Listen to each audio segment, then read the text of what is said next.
주의 말씀은 내 발의 등불이요 내 길의 빛입니다. 안녕하세요. 호스트 스피커입니다. 오늘은 시편 119편 105절 방금 읽어드린 이 구절에 대해서 좀 더 편안하게 이야기 나눠볼까 해요. 이 구절 있잖아요. 이게 성경에서 제일 긴 시편 119편에 나오는 건데요. 그 전체가 사실 하나님의 말씀, 그러니까 그분의 가르침과 인도하심에 대한 깊은 사랑과 믿음을 노래하는 거거든요. 아주 오래전에 쓰였지만 이게 오늘날 우리 삶에서도 길을 잃지 않게 도와주는 꼭 필요한 나침반 같은 역할을 하는 거죠. 자, 그럼 핵심을 한번 볼까요? 크게 두 가지로 나눠볼 수 있을 것 같아요. 첫째, 주의 말씀은 내 발의 등불이라는 거. 이건 진짜 캄캄할 때 바로 발밑을 비춰주는 작은 등불 같다고 생각하시면 돼요.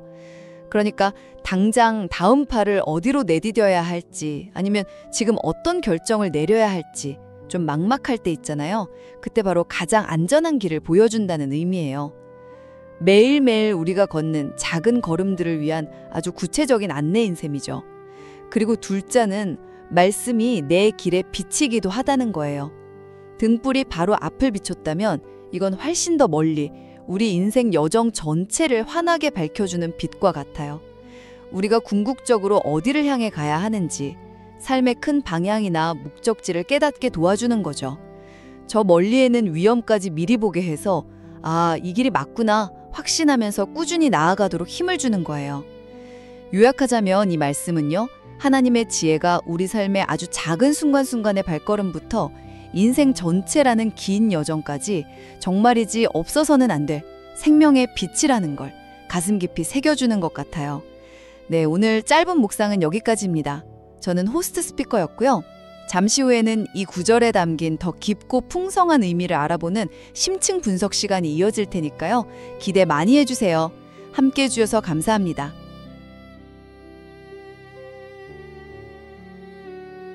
주의 말씀은 내 발의 등이요 내 길의 빛이니이다. 안녕하세요. 오늘 저희와 함께 아주 특별한 말씀 한 구절 속으로 깊이 들어가 볼 당신을 환영합니다. 방금 들으신 시편 119편 105절 주의 말씀은 내 발의 등이요 내 길의 빛이니이다. 참 아름답고 마음에 와닿는 구절이죠. 어쩌면 당신도 살면서 길이 좀 잘 안 보인다 느낄 때 혹은 당장 한 걸음을 내딛기가 좀 두려울 때 그럴 때 이 말씀을 떠올려 보셨을지도 모르겠어요. 오늘은 바로 이 구절이 우리의 발걸음 또 우리 인생길에 어떤 의미를 던져주는지 그 풍성한 의미를 함께 발견해 보려고 합니다.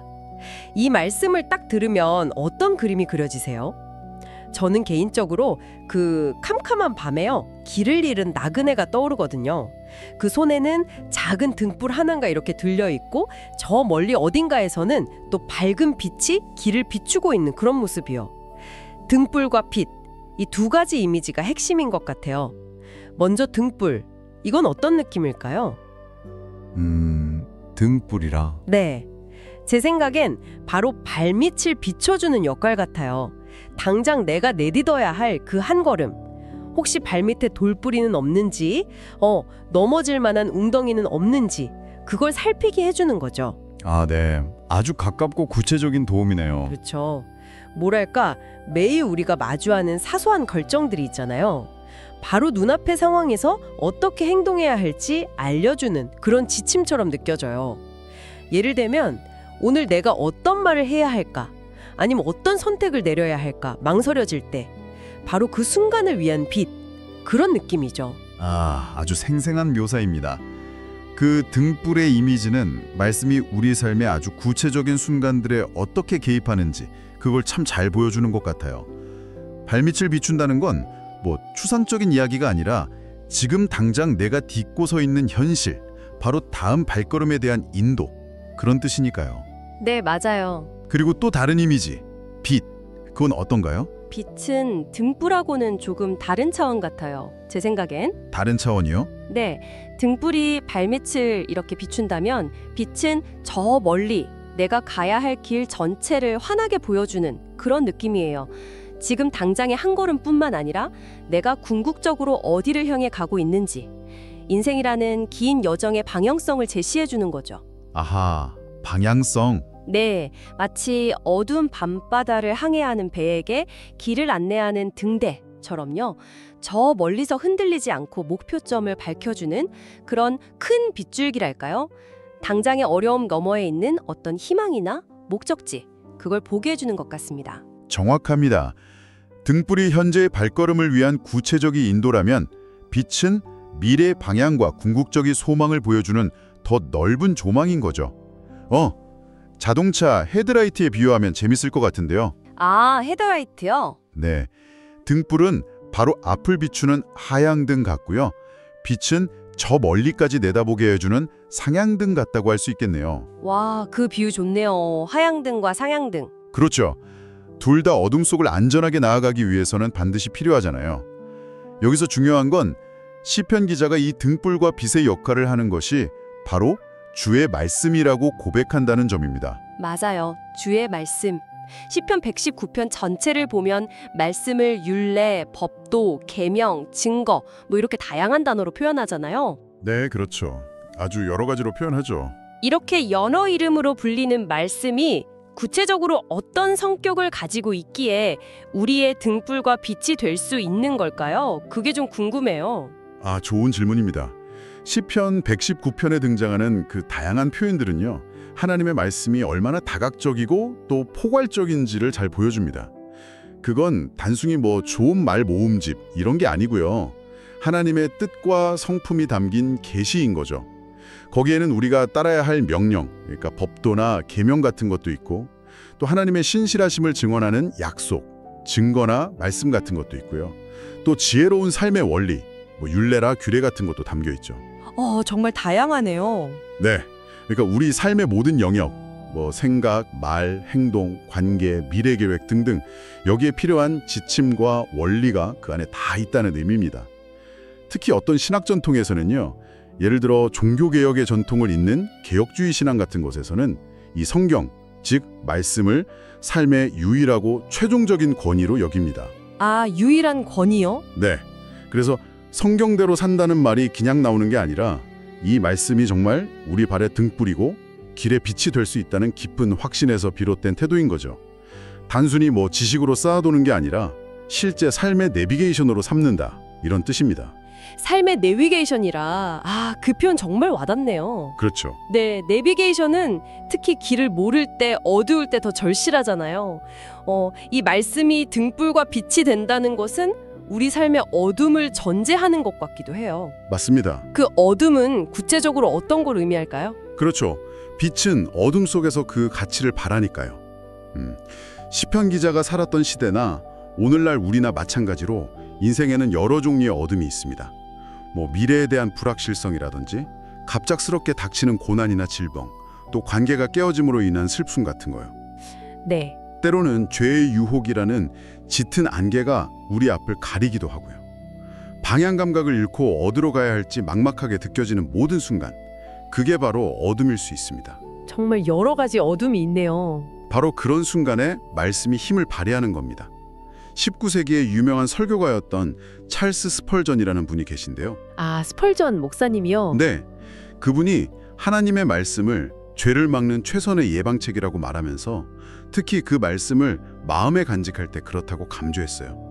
이건 단순히 뭐 죄 짓지 마라 이런 경고를 아는 것을 넘어서는 거죠. 아, 그런 차원이 아니군요. 네, 어려운 결정을 내려야 할 때 말씀은 판단의 기준이라는 등불을 제공해주고, 또 절망적인 상황 속에서도 하나님의 약속은 여전히 소망이 있다는 빛을 비춰줍니다.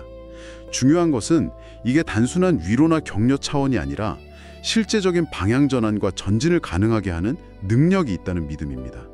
말씀 자체에 그런 실제적인 능력이 있다. 네, 그렇습니다. 와, 그 능력을 더 깊이 이해하기 위해서 여러 번역본을 비교해보는 것도 좀 도움이 될 것 같아요. 우리가 흔히 보는 개역개정판은 주의 말씀은 내 발의 등이요 내 길의 빛이니이다 인데요. 다른 번역들은 혹시 좀 다른 뉘앙스를 보여주나요? 예를 들어 영어 성경 NIV 같은 걸 보면 Your word is a lamp for my feet, a light on my path 이렇게 되어 있더라고요. 아, 네. For my feet on my path. 네, 내 발에 위한 등불, 내 길 위의 빛. 그냥 내 발의 등이라고 하는 것보다 내 발을 위하여 준비된 등불이라는 느낌. 뭔가 좀 더 능동적인 도움의 뉘앙스가 있는 것 같기도 하고요. 그렇게 볼 수도 있겠네요. For my feet이라는 표현은 말씀이 그냥 거기 있는 존재가 아니라 나의 발걸음을 위해서 주어진 능동적인 도구이자 선물이라는 의미, 그걸 좀 더 강조할 수 있겠죠. 마치 어두운 길을 가는 나를 위해서 누군가가 특별히 등불을 딱 마련해 준 것 같은 그런 느낌이랄까요? 네, 맞아요. 그런 느낌이에요. 그리고 또 흥미로운 점이 하나 있는데요. 어떤 영어 성경, 예를 들어 KJV 같은 성경에서는 이 구절 앞에 눈이라는 표시를 해두기도 합니다. 눈이요? 그건 뭔가요? 처음 들어보는데요? 네. 시편 119편은 사실 히브리어 알파벳 순서대로 각 연이 시작되는 아주 정교한 시입니다. 아, 정말요? 네, 총 22개의 히브리어 알파벳에 따라서 8절씩 이렇게 묶여 있어요. 눈은 히브리어의 14번째 알파벳인데요. 바로 이 105절이 눈으로 시작하는 연의 첫 구절이다, 이런 표시입니다. 와, 신기하네요. 이게 뭐 그 자체로 큰 의미를 가지는 건 아니지만 시편 기자가 얼마나 체계적이고 정성을 다해서 하나님의 말씀의 모든 측면을 찬양하고 있는지를 엿볼 수 있게 하죠. 말씀의 한 부분 한 구절도 소홀히 하지 않으려는 그의 마음이 느껴진달까요? 와, 시편 119편이 그렇게 치밀하게 구성된 시였다니 놀랍네요. 그냥 길기만 한 시가 아니었군요. 그렇죠. 아주 정교하죠. 말씀의 모든 부분을 소중히 여기는 마음이라. 그러고 보니 이 시편 전체에 그런 마음이 정말 가득 담겨 있는 것 같아요. 특히 말씀을 향한 사랑이요. 정확히 보셨습니다. 시편 119편을 읽으면요, 말씀의 기능에 대한 설명만큼이나 그 말씀을 향한 시편 기자의 뜨거운 사랑, 그리고 갈망, 이게 정말 두드러집니다. 예를 들어 97절에서는 내가 주의 법을 어찌 그리 사랑하는지요. 내가 그것을 종일 작은 소리로 읊조리나, 이렇게 고백해요. 아, 종일 읊조린다고요? 네, 마치 사랑하는 사람을 계속 생각하듯 말씀을 종일 묵상한다는 거죠. 또 140절에서는 주의 말씀이 심히 순수함으로 주의 종이 이를 사랑하나이다 라고도 말하고요. 그에게 말씀은 뭐 부담스러운 규칙 목록 이런 게 아니라 너무나 순수하고 귀해서 사랑할 수밖에 없는 대상인 거죠. 그 정도의 사랑이라면 당연히 그 말씀대로 살고 싶어지지 않을까요? 바로 그 점이 핵심입니다. 말씀에 대한 깊은 사랑은 자연스럽게 순종으로 이어집니다.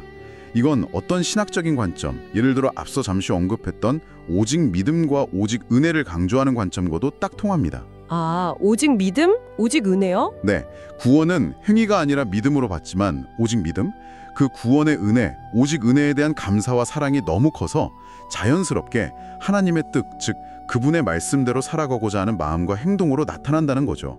십계명 같은 도덕법을 지키는 것이 구원의 조건은 아니지만 구원받은 자녀로서는 기쁘게 따르는 삶의 방식이 되는 겁니다. 아, 조건이 아니라 삶의 방식이군요. 그렇죠. 시편 기자의 삶이 그것을 증명합니다. 그는 극심한 고난 속에서도 109절 보면 나의 생명이 항상 위기에 있사오나 나는 주의 법을 잊지 아니하나이다 라고 하거든요. 네. 또 악한 길의 유혹 앞에서도 101절에 내가 주의 말씀을 지키려고 발을 금하여 모든 악한 길로 가지 아니하였사오며 라고 하면서 말씀을 붙듭니다.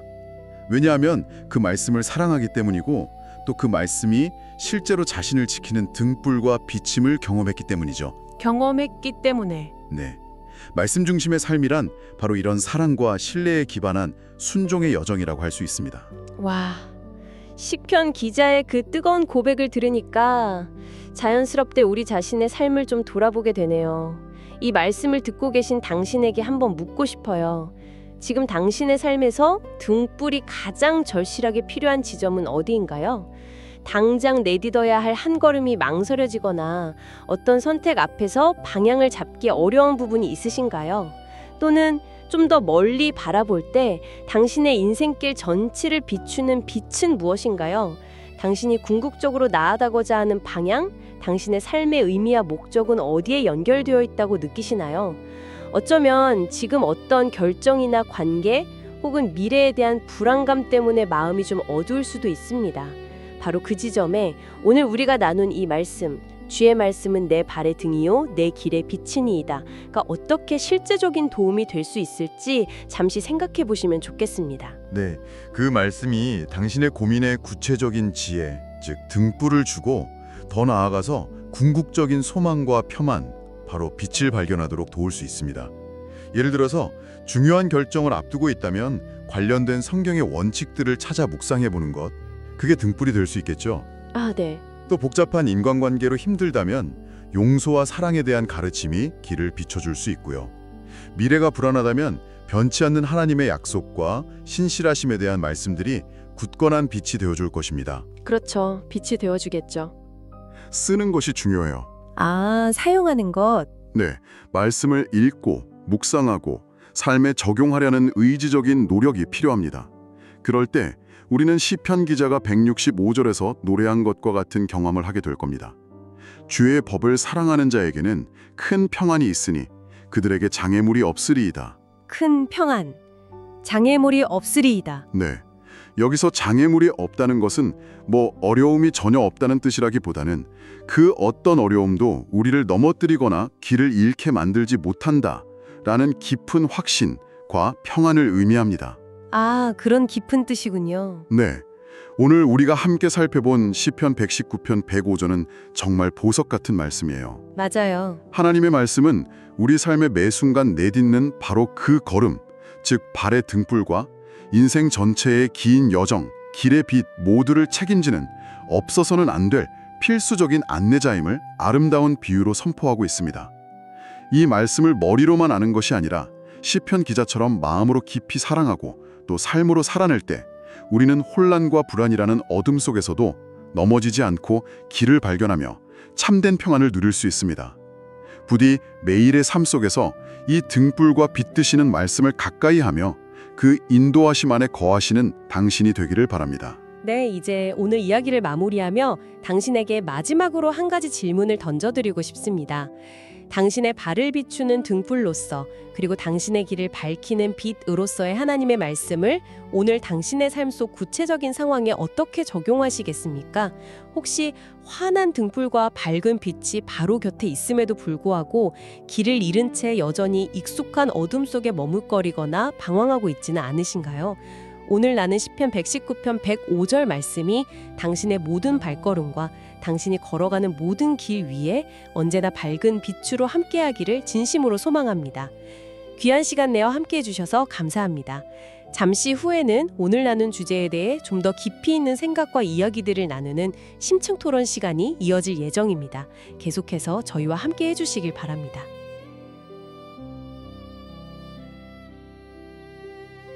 주의 말씀은 내 발의 등불이요 내 길의 빛입니다. 시편 119편 105절. 더 디베이트에 오신 것을 환영합니다. 네, 방금 읽어드린 시편 119편 105절. 주의 말씀은 내 발의 등이요 내 길의 빛이니이다.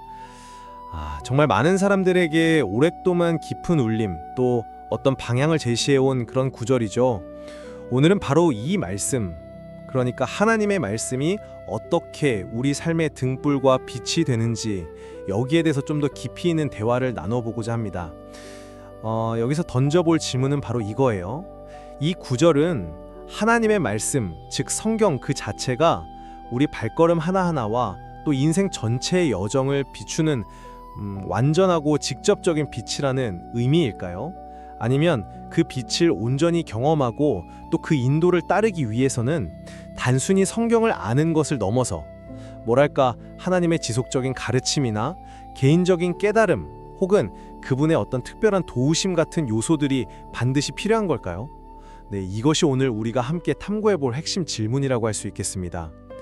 저는 개인적으로 이 구절이 하나님의 말씀, 즉 성경이 우리 삶의 모든 순간 그리고 전체 여정에 대해서 명확하고 또 충분하며 그 자체로 능력이 있는 그런 절대적인 지침이자 빛이라는 점을 강조한다고 생각합니다. 네, 저 역시 하나님의 말씀이 우리 인생길을 비추는 등불과 빛이라는 그 근본적인 진리에는 깊이 동의합니다. 하지만 이 빛이 구체적으로 어떻게 우리 삶 속에서 효력을 발휘하는가, 이 부분에 대해서는 저와는 조금 다른 관점을 가지고 있어요. 그러니까 시편 119편 전체의 맥락, 그리고 또 우리의 실제적인 경험을 이렇게 돌아볼 때 이 빛을 온전히 누리고 따르기 위해서는 말씀 자체를 소유하는 것, 그것만으로는 좀 부족하고 하나님의 적극적인 가르침과 도우심, 그리고 그 빛을 향한 우리의 어떤 간절한 마음과 깨달음 추구가 동반되어야 한다고 저는 생각합니다. 저는 시편 119편 105절이야말로 하나님의 말씀, 즉 성경이 가진 그 본질적인 능력과 역할을 가장 잘 보여주는 구절 중 하나라고 생각해요. 내 발의 등, 내 길의 빛, 이 표현은 굉장히 강력하죠.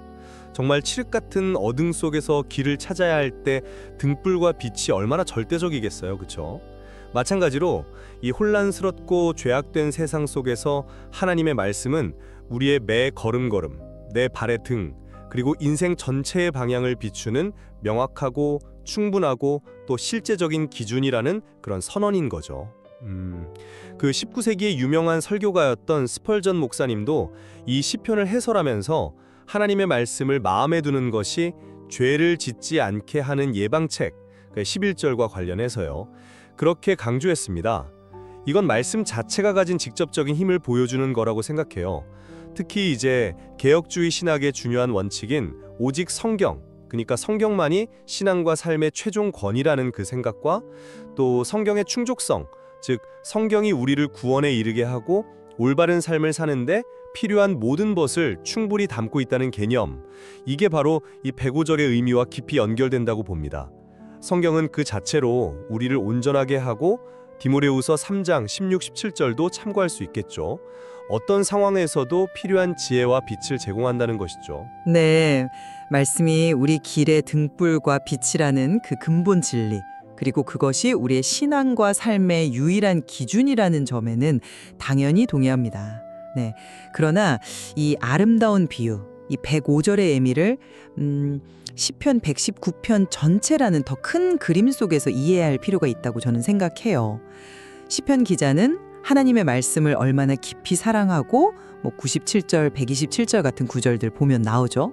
그 가치를 금보다 더 귀하게 여기는지 127절 정말 열정적으로 고백합니다. 말씀이 꿀보다 더 달다고까지 말하고요. 103절. 하지만 동시에 이 시편 전체에 흐르는 또 다른 강력한 흐름은 뭘까요? 그건 바로 하나님의 가르침과 깨달음 그리고 도우심을 향한 끊임없는 간구입니다. 주의 율례들을 내게 가르치소서. 12, 26, 64, 68, 108, 124, 135절 등등 정말 많죠. 주의 기이한 일들을 보게 하소서. 18절 나로 하여금 깨닫게 하여 주소서. 27, 34, 73, 125, 144, 169절 등 나를 주의 말씀대로 살려주소서. 25, 107, 154절 등 나를 붙들어 주소서. 116, 117절 이런 간절한 기도가 시편 전체에 정말 수십 번이나 반복되거든요. 이게 과연 무엇을 의미할까요? 제 생각에는 말씀이라는 완벽하고 밝은 등불과 빛이 분명히 존재함에도 불구하고 우리 인간의 연약함, 67절이나 176절 같은 그리고 세상의 수많은 방해, 23, 51, 61, 157절 등 속에서 그 빛을 실제로 보고 또 그 빛을 따라 걷기 위해서는 말씀 자체만으로는 좀 부족하고 하나님의 지속적인 가르침과 개입 그리고 붙드시는 은혜가 필수적이라는 걸 이걸 역설적으로 보여주는 게 아닐까 싶어요. 스펄전 목사님도 이 시편 130절을 주속하면서 주의 말씀을 열면 빛이 비치어 우둔한 사람들을 깨닫게 하나이다 라고 했거든요. 말씀이 단지 존재하는 것, 그냥 소유하는 것이 아니라 우리의 마음과 삶 속에 열리고 들어올 때 비로소 빛을 경험하고 깨달음을 얻게 된다는 거예요. 이건 그냥 수동적인 소유가 아니라 능동적인 수용과 이해 그리고 결정적으로 하나님의 은혜로운 조명이 필요하다는 걸 시사한다고 봅니다. 네, 말씀하신 대로 시편 기자가 끊임없이 가르침과 깨달음을 구하는 것은 사실입니다. 그건 맞아요. 하지만 저는 그 기도가 말씀의 충분성과 모순된다고 보지는 않아요. 오히려 말씀이 너무나 충분하고 만전하기 때문에 더욱 그 말씀을 깊이 알고 따르고 싶어하는 그런 갈망의 표현이라고 생각합니다. 105절의 그 등불과 빛 이미지는 말씀 그 자체가 길을 밝히는 데 필요한 모든 것을 제공한다는 점을 강조하는 거죠. 개혁주의 신학에서 말하는 성경의 충족성이라는 건 다른 추가적인 계시나 인간적인 지혜 없이도 성경 말씀 안에는 우리가 하나님을 알고 구원을 얻고 또 거룩한 삶을 살아가는데 필요한 모든 진리가 다 담겨 있다는 의미잖아요. 말씀 자체에 그 완전한 빛이 내재되어 있다는 거죠. 스펄전 목사님이 11절 주석에서 언급했듯이 내가 주께 범죄하지 아니하려 하여 주의 말씀을 내 마음에 두었나이다. 말씀을 마음에 두는 것, 그러니까 간직하고 묵상하는 그 행위 자체가 죄를 이기는 능력과 연결된다는 거예요. 네, 그렇죠. 이게 바로 말씀의 직접적인 효력이고 그 충분성을 보여주는 예라고 저는 생각해요. 물론 그 말씀을 깨닫고 적용하기 위한 노력과 기도는 필요하겠지만 그 기준과 내용은 항상 말씀 자체에 있다는 겁니다. 네, 말씀의 충족성에 대한 정의에는 저도 동의합니다. 그것이 우리의 구원과 신앙생활에 필요한 모든 진리를 담고 있다는 의미죠. 하지만 그 충분성이 우리가 성경을 읽기만 하면 자동으로 모든 것을 깨닫고 즉각적으로 삶에 적용할 수 있다. 이런 의미는 아니라고 봐요. 바로 그 지점에서 시편 기자의 그 수많은 기도들이 중요해지는 거죠. 예를 들어서 73절에서 주의 손이 나를 만들고 세우셨사오니 내가 깨달아 주의 계명들을 배우게 하소서라고 기도하거나 125절에서 나는 주의 종이오니 나를 깨닫게 하사 주의 증거들을 알게 하소서라고 간구하는 건 뭘 의미할까요? 이건 창조주이시고 주권자이신 하나님께서 직접 개입하셔서 깨닫게 해주셔야만 그 충분하고 완전한 말씀을 제대로 이해하고 따를 수 있다는 고백 아닐까요? 마치 밝은 등불이 있어도 우리가 눈을 뜨고 그 등불을 올바로 사용하는 법을 배워야 가르침, 비로소 어둠 속에서 길을 제대로 찾아갈 수 있는 것과 같다고 생각해요. 하나님의 말씀이라는 등불은 완벽하지만 그 빛을 우리의 어두운 눈으로 보고 그 빛을 따라 걸어가도록 돕는 성령님의 조명과 가르침이 필수적이라는 거죠. 이해와 적용을 위한 성령님의 도우심의 중요성을 부정하는 건 아닙니다. 당연히 필요하죠. 하지만 그 모든 과정의 출발점과 최종 권위는 언제나 하나님의 말씀 자체에 두어야 한다는 점을 좀 강조하고 싶어요. 말씀에 대한 깊은 묵상, 예를 들어 시편 기자가 내가 주의 법도들을 작은 소리로 울졸이며 15절 라거나 주의 법을 어찌 그리 사랑하는지요 내가 그것을 종일 작은 소리로 울졸이나이다 97절 라고 고백하는 것처럼 말씀을 끊임없이 생각하고 되새기는 노력이 중요해요.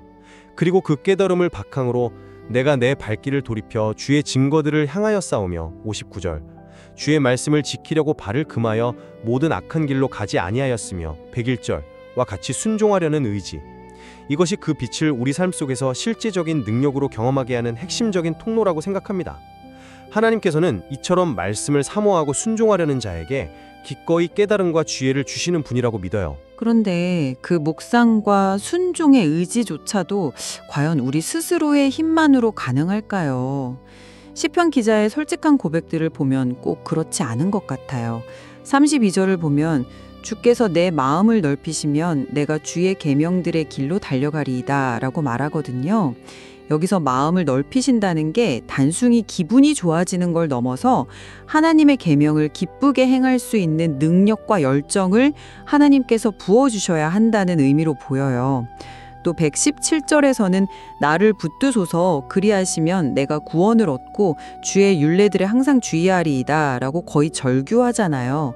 우리 자신의 힘만으로는 넘어질 수밖에 없으니까 주님께서 굳게 붙들어 주셔야만 말씀의 길을 걸을 수 있다는 그런 처절한 인식인 거죠.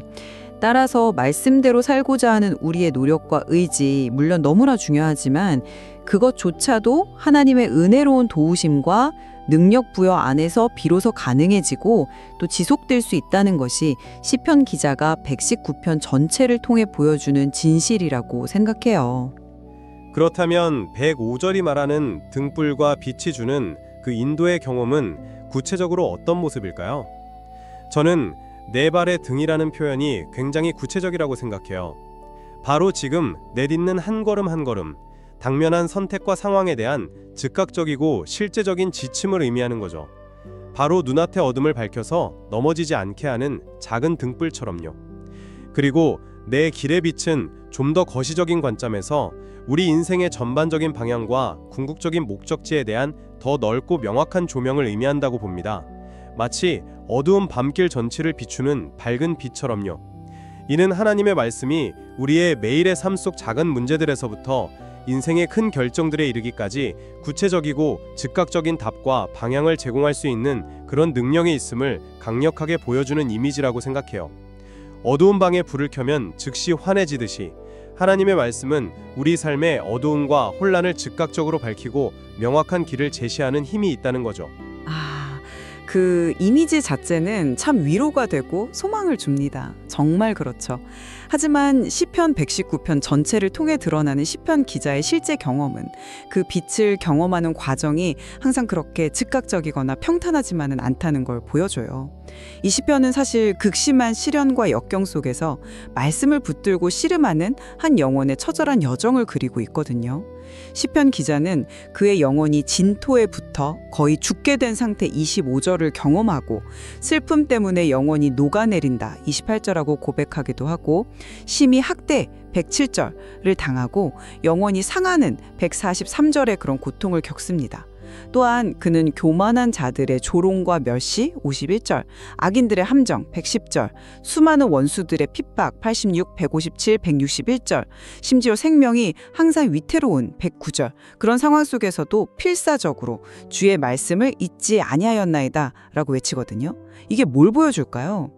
제 생각에는 말씀의 빛이 마치 온실 속 화초처럼 평탄하고 안락한 환경에서만 경험되는 게 아니라 오히려 인생의 깊은 어둠과 고통 속에서 하나님을 향해 부르짖고 그분의 신실하심 75, 86, 138절 등과 구원 154, 170절 등에 간절히 의지하는 그런 치열한 관계적 과정 속에서 더욱 절실하고 깊이 있게 경험된다는 걸 시사하는 것 같아요. 빛이 항상 환하고 밝게만 느껴지는 게 아니라 때로는 칠흑 같은 어둠 속에서 더욱 간절히 찾고 매달리게 되는 대상이고 그 과정 속에서 하나님과의 관계가 깊어지고 말씀의 참된 능력을 체험하게 된다는 거죠. 저는 그 점을 오히려 반대로 해석하고 싶어요. 고난 속에서도 심지어 죽음의 위협 속에서도 말씀을 붙든다는 그 사실 자체가 바로 말씀이 진정한 빛이요 생명이라는 가장 강력한 증거가 아닐까요? 상황이 어려울수록 길이 보이지 않을수록 우리는 더욱 그 말씀의 인도가 필요하고 말씀은 실제로 그 절망적인 상황을 헤쳐나갈 힘과 위로와 지혜를 제공한다는 겁니다. 시편 기자 역시 이 말씀은 나의 고난 중의 위로라 주의 말씀이 나를 살리셨기 때문이니이다 50절이라고 고백하고 주의 법이 나의 즐거움이 되지 아니하였더라면 내가 내 고난 중에 멸망하였으리라 92절라고 증언하며 환난과 우한이 내게 미쳤으나 주의 계명은 나의 즐거움이니이다 143절라고 노래하잖아요. 고난은 말씀의 빛을 가리는 장애물이 아니라 오히려 그 빛의 참된 가치와 능력을 더욱 선명하게 드러내는 배경이 된다고 생각해요. 말씀 안에 이미 그 위로와 힘과 지혜가 다 담겨 있다는 거죠. 물론 말씀이 위로와 힘을 주는 것은 명백한 사실입니다. 네. 하지만 그 힘과 위로 역시 궁극적으로는 그 말씀을 주시고 또 그 말씀을 통해 역사하시는 하나님의 은혜로운 임재와 개입과 뗄 수 없는 관계에 있다고 생각해요. 시편 기자는 끊임없이 하나님의 인자하심, 히브리어로 헤세드라고 하죠. 그 변함없는 사랑과 자비를 구합니다. 주의 말씀대로 주의 인자하심과 주의 구원을 내게 임하게 하소서. 41절 주의 종에게 하신 말씀을 기억하소서. 주께서 내게 소망을 가지게 하셨나이다. 49절 구하옵나니 주의 종에게 하신 말씀대로 주의 인자하심이 나의 위안이 되게 하시며 76절 이처럼 말씀의 근거에서 하나님의 자비와 도우심을 구하는 기도가 계속돼요. 이건 말씀의 약속을 믿고 의지하되 그 약속을 성취하시는 분은 하나님이심을 인정하는 태도죠.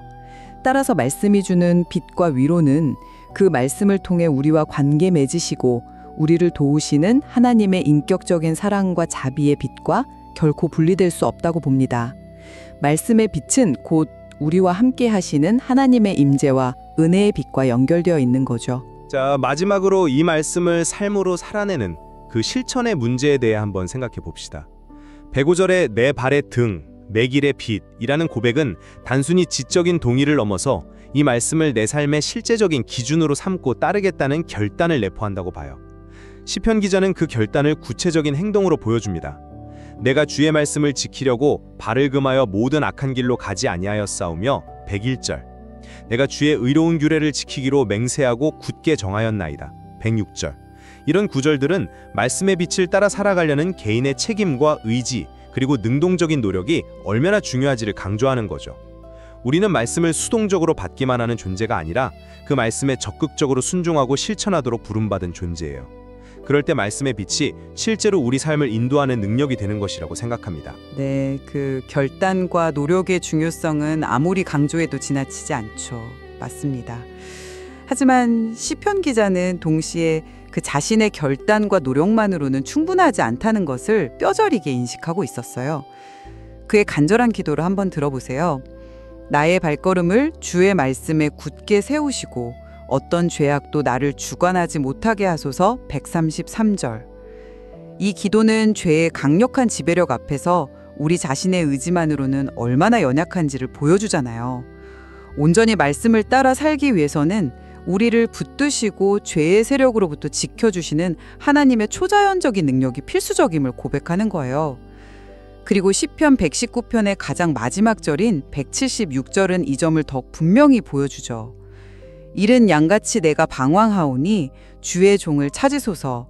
내가 주의 계명들을 잊지 아니함이니이다.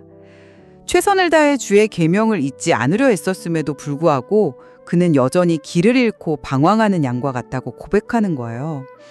그래서 목자 되신 하나님께서 직접 찾아주시기를 간구하는 거죠. 이건 인간의 노력과 책임이 중요하지만 궁극적으로 우리를 죄와 실패로부터 건져내시고 끝까지 인도하시는 것은 하나님의 주권적인 은혜임을 겸손히 인정하는 모습이라고 생각해요. 우리의 노력과 하나님의 능력 부여는 함께 가야만 온전한 순종이 가능해지는 거죠. 길 잃은 양이라 할지라도 목자의 음성, 즉 하나님의 말씀을 기억하고 그 음성을 따라가려고 애쓸 때 소망이 있는 것 아니겠습니까? 말씀을 지키려는 그 노력과 씨름 자체가 이미 우리 안에서 역사하시는 하나님의 은혜의 증거일 수도 있다고 봐요. 우리는 우리의 책임을 다해서 말씀을 붙들고 순종하려 힘쓰면서 동시에 우리 힘만으로는 부족함을 인정하고 겸손히 하나님의 도우심을 구해야 하는 거죠. 이 둘은 분리되는 것이 아니라 함께 가는 것이라고 생각합니다. 맞습니다. 그 균형이 참 중요해요. 우리의 최선을 다하는 노력과 동시에 그 노력을 가능하게 하시고 또 우리가 넘어졌을 때 다시 일으켜 세우시며 마침내 영원한 생명에 이르도록 끝까지 우리를 붙드시고 인도하시는 것. 개혁주의 신학에서는 이걸 성도의 견인, 즉 끝까지 믿음을 지키도록 도우시는 하나님의 은혜라고 부르죠. 이건 역시 전적인 하나님의 은혜, 솔라 그라티아, 오직 은혜로만이라는 의미죠. 의 결과임을 기억해야 합니다. 우리의 결단과 노력, 그리고 하나님의 주권적인 은혜는 결코 분리될 수 없는 하나로 엮여 있다고 믿습니다. 네, 오늘 우리는 시편 119편 105절 주의 말씀은 내 발의 등불이요 내 길의 빛입니다 라는 이 한 구절에 담긴 깊고 풍성한 의미에 대해서 함께 생각해 보았습니다. 저는 이 구절이 하나님의 말씀이 문자 그대로 우리 삶의 모든 어두운 구석, 혼란스러운 길목을 비추는 실질적이고 충분하며 또 능력 있는 들불과 비침을 다시 한번 확증한다고 믿습니다. 이 말씀을 굳게 신뢰하고 우리의 의지를 다해서 따를 때 우리는 죄를 피하고 의의 길, 생명의 길을 담대히 걸어갈 수 있을 것입니다. 네, 이 구절이 약속하는 말씀의 인도하심은 참으로 귀하고 소중한 보아입니다. 그러나 시편 119편 전체가 생생하게 보여주듯이 이 찬란한 빛을 우리의 삶 속에서 온전히 누리고 그 빛 가운데 거하며 믿음의 경주를 끝까지 완주하기 위해서는 우리 자신의 결단과 노력만으로는 부족하며 우리를 끊임없이 가르치시고 깨닫게 하시며 수많은 고난과 유혹 속에서 우리를 강한 손으로 붙드시는 하나님의 자비로운 은혜와 도우심이 절대적으로 필요함을 기억해야 합니다. 말씀의 빛은 우리를 사랑하시는 하나님과의 살아있는 인격적인 관계 속에서 더욱 밝게 빛나고 경험될 것이라고 생각해요. 오늘 우리의 대화를 통해 우리 두 사람 모두 하나님의 말씀이 우리 인생의 가장 중요하고 핵심적인 안내자라는 그 근본적인 사실에는 깊이 동의한다는 것을 확인했습니다. 다만 그 말씀의 빛이 구체적으로 어떻게 우리 삶 속에서 실제적인 효력을 발휘하는지에 대해서는 말씀 자체에 내재된 객관적인 능력과 충분성에 더 무게를 두느냐? 아니면 그 말씀을 깨닫고 믿음으로 반응하며 순종하도록 돕는 하나님의 주관적이고 지속적인 은혜와 우리의 응답이라는 그 관계적 과정에 더 초점을 맞추느냐에서 약간의 관점의 차이가 있었던 것 같습니다. 네, 오늘 나눈 이 대화는 시편 119편 105절이라는 그 깊고 넓은 바다의 정말 작은 물결에 불과할 것입니다. 바라기는 이 방송을 들으시는 모든 분들이 이 구절과 시편 119편 전체를 다시 한번 깊이 묵상하시면서 하나님의 말씀이 각자의 구체적인 삶의 정황 속에서 어떻게 내 발의 등불과 내 길의 빛이 되는지, 그리고 그 빛을 온전히 따라 살아가기 위해 우리에게는 무엇이 필요하며 또 하나님께는 무엇을 간구해야 하는지에 대해서 더 깊이 탐구하고 깨달아가는 그런 시간이 되기를 진심으로 바랍니다. 더디데이트, 오늘 순서는 여기서 마치겠습니다. 함께해 주셔서 감사합니다. 네, 감사합니다.